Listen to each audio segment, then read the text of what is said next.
Este podcast y todos sus episodios tratan sobre la muerte, por lo que puede resultar sensible para algunas audiencias.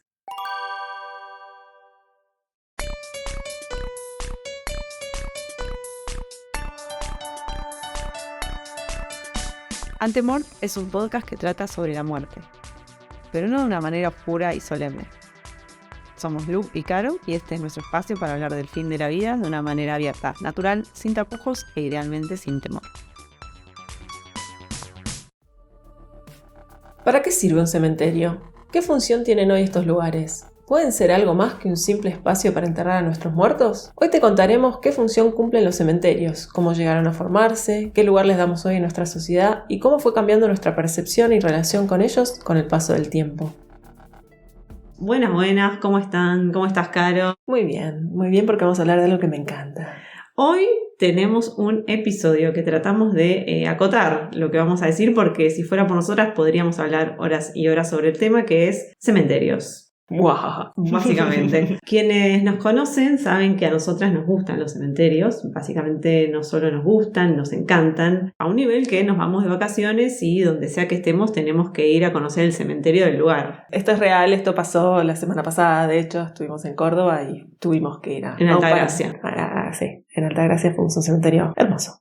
Era muy bonito. Por supuesto que con esto no queremos sonar irrespetuosas ante el dolor ajeno. Al contrario, siempre consideramos que de estar en un cementerio activo, ante todo hay que tener consideración, por supuesto, a quienes están presentes despidiendo o visitando un ser querido. Pero para nosotras el cementerio como espacio nos parece que es un lugar interesante para recorrer, que no es un lugar deprimente o terrorífico.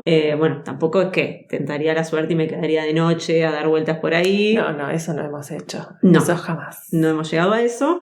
Pero bueno, en resumen nos parece que son parte de nuestra historia, de nuestro patrimonio, y que en algunos casos, incluso, por lo menos, bueno, hablando siempre de la ciudad de Buenos Aires, que es donde vivimos nosotras actualmente, hay algunos que son museos al aire libre casi. Sí, y en el interior también. Y en el interior también hemos ido muchos. Sí. Vengo con un dato de color, que esta atracción por los cementerios, no sé si sabías, Caro, que tiene un nombre, que se llama tafofilia. Eso debe ser que debe haber mucha gente que le gustan porque le pusieron un nombrecito. Le pusieron un nombre. Si hay un nombre es porque hay varios. Que bueno, básicamente la tafofilia es cuando él o la entusiasta es atraído por el valor histórico, estético y biográfico que el conjunto patrimonial del lugar contiene. Tanto material, eso es las obras arquitectónicas y escultóricas, como inmaterial, o sea, los aspectos históricos, antropológicos, las prácticas funerarias, etc. Así como, por supuesto, las personalidades que allí yacen. Desde ya. No, está buenísimo porque muchas veces hay gente que nos pregunta, no sé si te pasó de casualidad alguna vez, a mí me ha pasado, que la gente te dice, ay, ¿qué te gusta? ¡Qué horror! Y como que les cuesta quizás entender que hay un interés genuino por la historia y por la cuestión antropológica y los ritos y las costumbres y eso, y qué significan los cementerios. No es solamente una cuestión de, no sé, dark.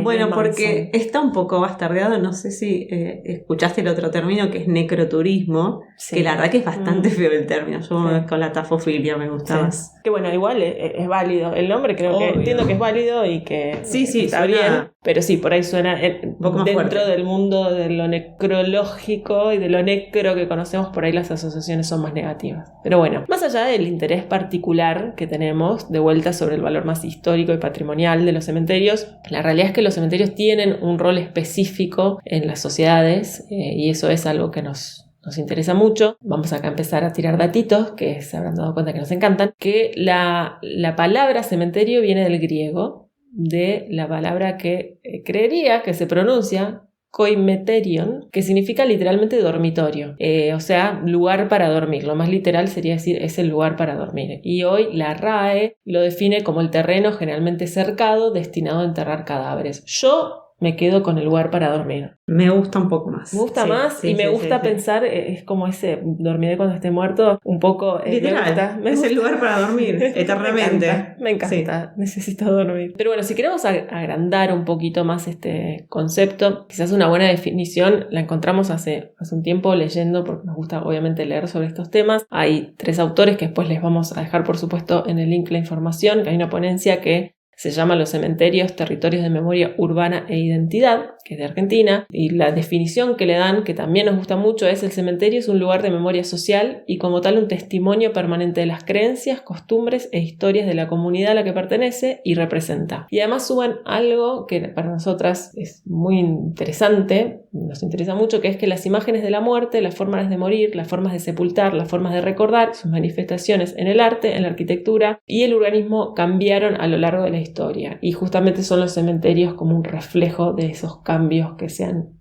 ido dando. Entonces, el cementerio tiene una función como lugar de descanso, como ya decíamos, de nuestros muertos, pero por otro lado también cumple una función de espacio de duelo, de memoria, es el lugar donde la gente se despide por última vez, donde luego pueden ir a visitar. Vamos a hablar de que esto en realidad es una costumbre que está un poco en retracción, digamos, ya la gente no va tanto al cementerio como antes, pero digamos, esa es un poco su función. Nada, nos interesa también ver por qué se ha ido como quedando en el tiempo esa costumbre. Y bueno, por eso mismo que estamos diciendo, es como que el concepto de cementerio se va reconfigurando y adaptando a nuevos usos y costumbres, pero como nos encanta, arranquemos haciendo un poco de historia.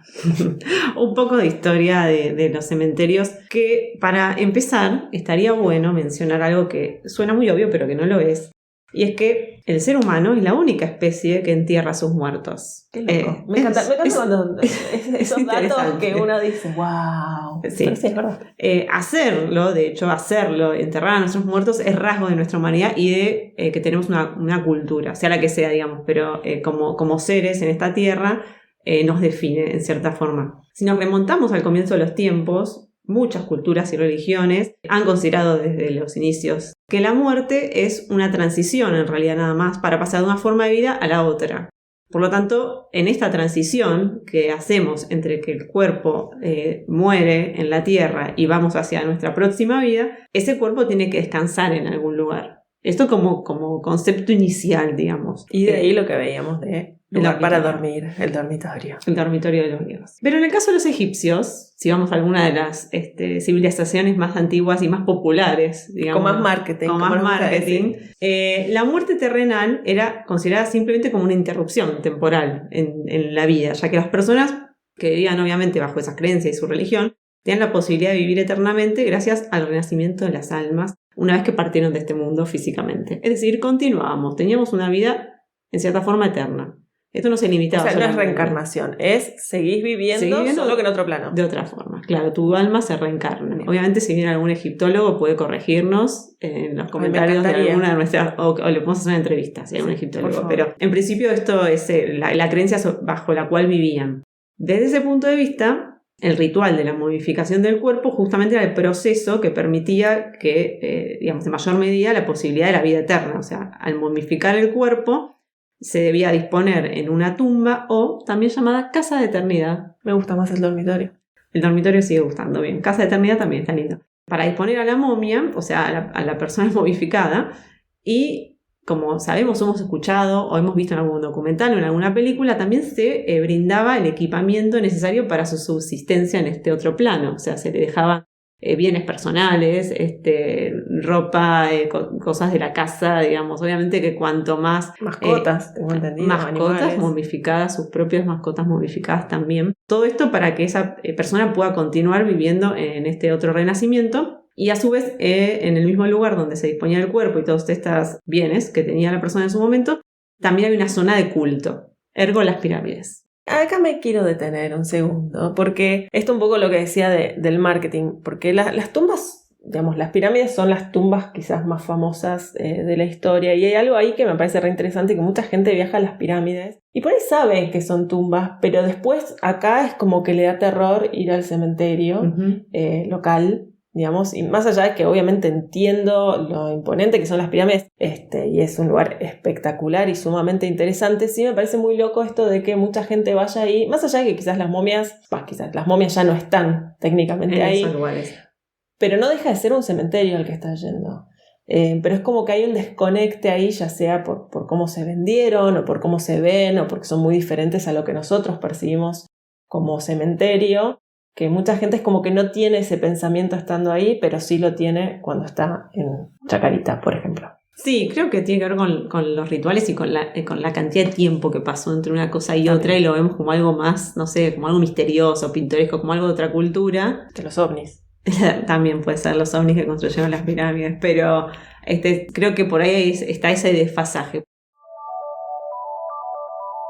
Otra civilización antigua, Roma, acostumbraba ya a enterrar a los muertos dentro de sus hogares, hasta que incluso para ellos y para sus familias, el contacto con la muerte se empezó a hacer un poco no tan cómodo vivir cerca de los muertos, y los empezaron a alejar un poco de estos espacios diarios. A su vez se sumó que hubo algún tipo de reglamentación, leyes, reglas que prohibieron la costumbre de convivir con los muertos para evitar epidemias, porque, bueno, imaginemos lo que podía llegar a ser en esa época tema de enfermedades. Entonces empezó a extender aún más estas precauciones y se prohibió definitivamente enterrar o quemar cadáveres dentro de los límites de la ciudad de Roma. O sea que acá también tenemos otro antecedente, que ya en esa época se cremaban cuerpos. O sea, no era solamente se enterraban, sino se cremaban, pero se prohibió hacer dentro de la ciudad de Roma. Todo vuelve. Todo vuelve, en cierta forma, todas las modas vuelven. El mundo de los vivos, entonces, tenía que separarse del de los muertos, y así se empezaron a enterrar, como dije previamente, fuera de las ciudades a los difuntos. Y acá viene una parte sumamente interesante, que nos metemos ya en cuestiones religiosas. Los primeros cristianos. A ver, contame. Los primeros cristianos al inicio se consideraban una secta. Eran pocos considerados en cantidad, ¿no? Por supuesto, lo que es la religión hoy en día. Y en esa época eran perseguidos por los romanos. Porque los romanos no creían, digamos, en el cristianismo, tenían otra religión, otro culto. Entonces los perseguían. Y al ser perseguidos, por supuesto, los cristianos no tenían dónde enterrar de forma legal, digamos, de alguna forma, a sus muertos. O sea, no era tan fácil. Un entierro cristiano. No le podían dar un entierro así como así. Tengamos en cuenta también que la creencia católica reza que la resurrección de los muertos y la vida eterna, por lo cual los muertos tienen que ser sepultados para poder resucitar cuando venga el momento del juicio final. Por lo tanto, como en esa época eran perseguidos y no podían ir libremente identificando sus lugares de sepultura, comenzaron a enterrar a sus difuntos en catacumbas subterráneas, en las afueras de la ciudad de Roma. Que siguen estando. Que siguen estando. Si alguien tiene la suerte de ir a Roma, puede ir a visitarlas hoy en día. Por supuesto, ya sin los cadáveres, sin cuerpos, pero están las catacumbas. Vamos a tener que hacer un capítulo de catacumbas en algún momento. Si les interesa, los pueden dejar comentarios. Nosotras más que gustosas en hacer todo un capítulo de catacumbas. Otro dato importante, que tiene que ver luego con el desarrollo de la religión y el tema de cómo enterramos a nuestros muertos, es que en esa época algunos cristianos que se sacrificaban por no querer renunciar a sus creencias, básicamente sacrificaban significaba que los romanos los mataban de formas muy cruentas, incluso formaban parte en el Coliseo romano del espectáculo público. Un espectáculo público, tal cual. Bueno, estos cristianos que morían de esta forma se los comenzó a llamar mártires, y cuando los mártires eran enterrados en las catacumbas, todos quienes estaban alrededor, que eran enterrados alrededor de ellos, se consideraba que estaban también más cerca del cielo por estar cerca de estos mártires, pues se consideraban que eran tan puros en su creencia que, bueno, era como algo para estar cerca. Y esto es importante decirlo porque después va a tener que ver con otra cuestión. Todo tiene que ver con todo. Me encanta, sí. Me encanta. Sí. Eso es la historia. Y vos me dirás, Carolina. A ver, ¿qué te diré? ¿Qué onda? ¿Cuándo empezamos a hablar del cementerio como lo conocemos hoy? No sé, ¿cuánto falta? Y falta bastante, porque estamos todavía con los romanos, pero vamos a hacer un resumen así nomás. Con la caída del Imperio Romano y el comienzo de lo que conocemos como la época medieval, se pone de moda y nos ponemos de pie o hacemos drum roll, el Camposanto. Ay, maravilloso, me encanta, ya de nombre. Que es una suerte de cementerio en modo beta. Exacto, era como la primera versión que después se fue haciendo los updates. Sí, fue actualizando. Brevemente, para esa época ya el catolicismo era, para la época medieval por supuesto, era una de las principales religiones del mundo occidental, y las iglesias podemos decir que eran como sus sucursales. Por lo tanto, existía una costumbre de que los curas recen para los muertos que estaban bajo su cuidado, y lo que se difundió entonces entre los fieles fue como una atracción llamada, que tenía un nombre en latín, ad sanctos, cerca de los santos. Es decir, que los fieles querían que sus restos descansen para toda la eternidad dentro de la iglesia y de ser posible en sus cercanías, y de no ser posible en sus cercanías. Claro. Conclusión, se empezaban a enterrar a las personas, a los fieles, dentro de las iglesias, especialmente, por supuesto, como siempre, los más adinerados, y en los campos adyacentes. No, de hecho, en varias iglesias a lo largo del mundo, uno va y las iglesias más históricas suelen tener su cementerio ahí al ladito. Bueno, a partir de la gran expansión que tienen las ciudades europeas, porque todo esto es como historia europea, la que les estamos contando, que es la historia quizás más lineal de los cementerios, desde ya que sabemos que por todos lados, en todo el mundo, había formas de enterrar y de rituales alrededor de los muertos, pero manteniéndonos dentro del mundo europeo, a partir del siglo XVII se empezó a hacer imposible por cuestiones de espacio y también de higiene mantener esta concentración de cadáveres, ¿no? Imagínate lo que eran las iglesias y sus camposantos. Ahí la planificación urbana empezó a tener muchas ideas higienistas que tienen que ver con que el diseño de las ciudades se empezó a hacer mucho en relación a la salud, digamos, no vamos a entrar en detalle, pero tiene que ver con eso. Entonces ahí empezó a surgir de vuelta esta idea de que los cementerios tienen que estar afuera de las ciudades, como bien decíamos en la época romana, porque de vuelta todo vuelve. Y hubo una persona particularmente que contribuyó bastante para que los cementerios estuvieran esta nueva impronta verde de salirse de la ciudad y de ser más higienistas. Fue Monsieur Napoleón, que cuando estuvo al frente en Francia ordenó la construcción de cementerios que estaban diseñados con jardines alrededor de la ciudad. Y hay otro drum roll acá, por favor. Nos ponemos de pie de vuelta para Père Lachaise, que es un cementerio hermosísimo que todavía sigue activo en París y que hasta el día de la fecha es como una suerte de atractivo de París. Turístico, sí. Muy turístico. Primero porque es bellísimo, es un espacio muy lindo, pero además porque hay grandes personalidades enterradas allí. Y de hecho este cementerio fue el que inspiró otros cementerios similares más adelante, como algunos en Brooklyn. En Londres están los 7 magníficos, de los cuales Highgate es el más conocido, que si mal no recuerdo es donde está Marx, entre otras personalidades. Y bueno, estos son como hasta el día de hoy grandes cementerios en términos de famositud.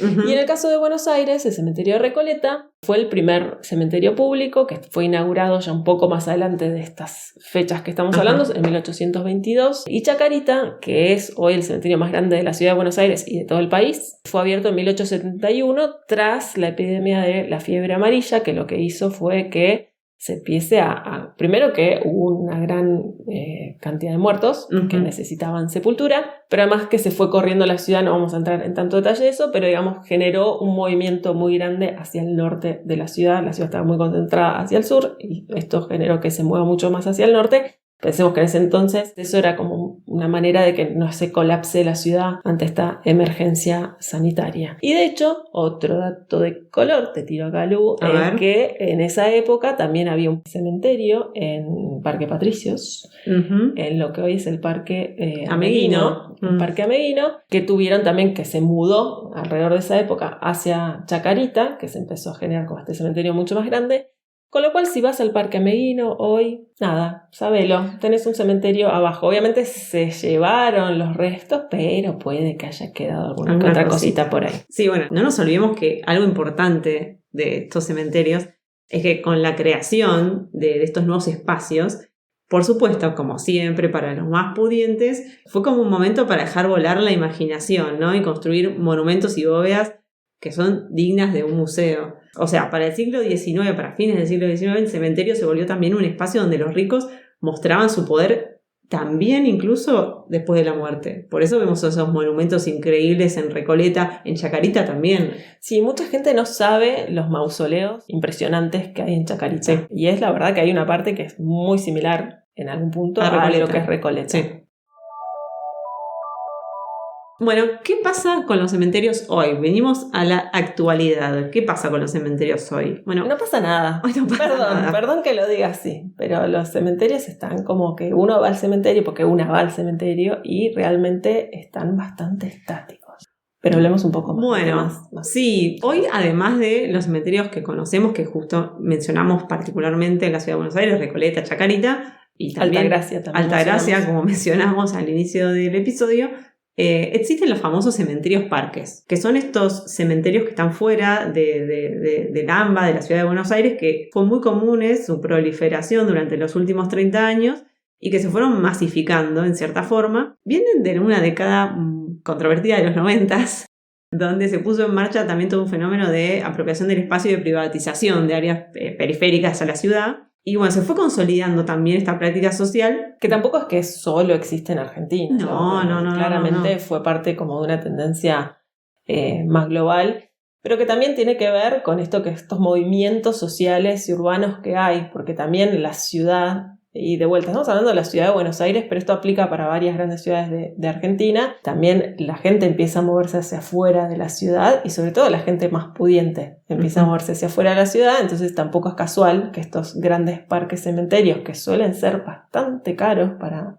acceder, están en las afueras. Sí. Pero bueno, la realidad un poco es todo lo que te decía antes, Lu, como que excepto los cementerios más turísticos, de los cuales el gran turístico es el Recoleta, en nuestro país los cementerios van transformándose en lugares un poco relegados y que ya no son tanto costumbres actuales del día a día. Creo que casi todos, quizás, a no ser que sea algo muy arraigado en nuestras familias, tenemos quizás como el recuerdo de nuestros abuelos, de ir al cementerio con abuelos, pero después ya es como que las generaciones posteriores empezó a ser cada vez menos y la realidad es que conocemos muy poca gente.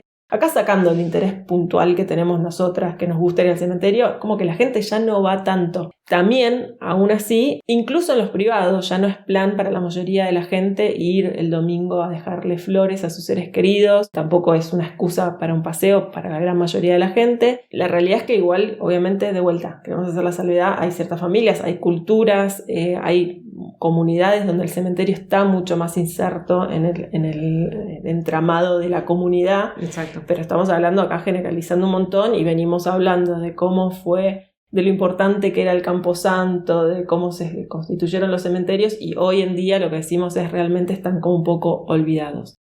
Y esto tiene que ver también con cómo vivimos hoy, digamos. Es una sociedad más materialista, más individualista y mucho más práctica, entonces pasan dos cosas. Una, la gente tiene menos tiempo y dentro del tiempo que uno tiene quizás el cementerio no entra como dentro de sus prioridades. Y también volvemos, porque todo tiene que ver con todo, a los romanos, que la cremación claramente es mucho más elegida que antes como metodología de disposición de los cuerpos. Y eso en algún punto vacía un poco de significado el espacio del cementerio.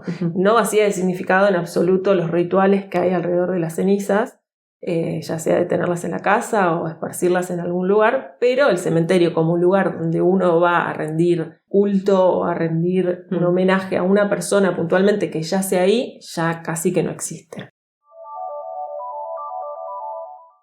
Bueno, para ir cerrando, queríamos destacar el concepto entonces de que el cementerio es una representación simbólica de la sociedad, de los valores que tenemos, de la ideología que tenemos en el momento en el que se hace ese cementerio y por supuesto del periodo, en el tiempo en el que se ubica. No dejan de ser patrimonio de una comunidad, así que más allá de su función específica son un lugar de memoria que resguarda el pasado. Exacto.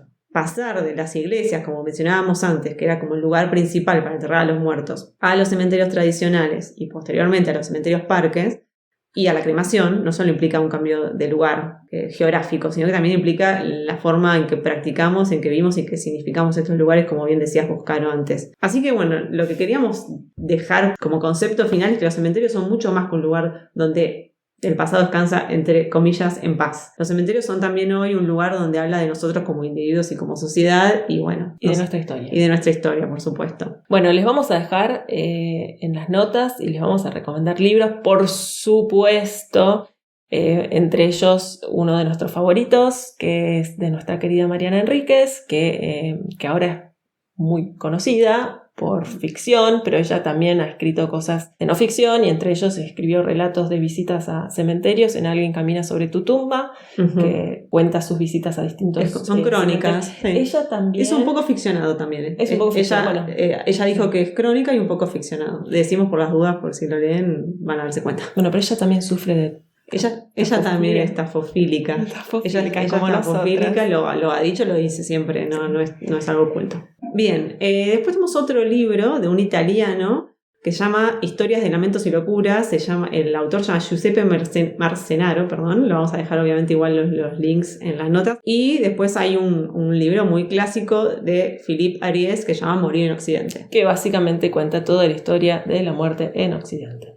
Muy interesante, mucho mejor que como lo contamos nosotras, no en resumen así nomás, sino un poco más detallado, pero es un libro muy interesante para leer si les gusta historia de cementerios. Y para hacer un poco este resumen histórico internacional de la historia de cementerios, queríamos comentar que nos basamos en un libro que lamentablemente está en inglés, que se llama The Work of the Dead, que sería el trabajo de los muertos, de Thomas Lecoeur. Vos que hablas francés te va a salir mejor Lecoeur, no sé cómo se dice. Lecoeur. Y también en la ponencia que mencionamos al principio, muy interesante, de María Lucía Fernández, Oscar Asís y Claudia Turturro, que se llama Los cementerios, territorios de memoria urbana e identidad. Así que bueno, Caro, buenísimo, llegamos me al encanta. final. Hablamos de algo que nos encanta. Sí. Espero que se haya notado. Muchas gracias por escucharnos nuevamente. Esperamos que hayan disfrutado, como nosotras, de este episodio. Si les interesó el contenido, pueden escucharlo en más episodios del podcast. Mientras tanto, también nos pueden seguir en Instagram. Este podcast fue guionado y producido por nosotras, Lu y Caro. La cortina musical es de Triolé, que también nos facilitó los equipos de grabación. La edición es de Andy Kukian. Suscríbete a este podcast para saber cuándo sale nuevo contenido y seguinos en nuestra cuenta de Instagram @ante.mort. Nos vemos en el próximo episodio.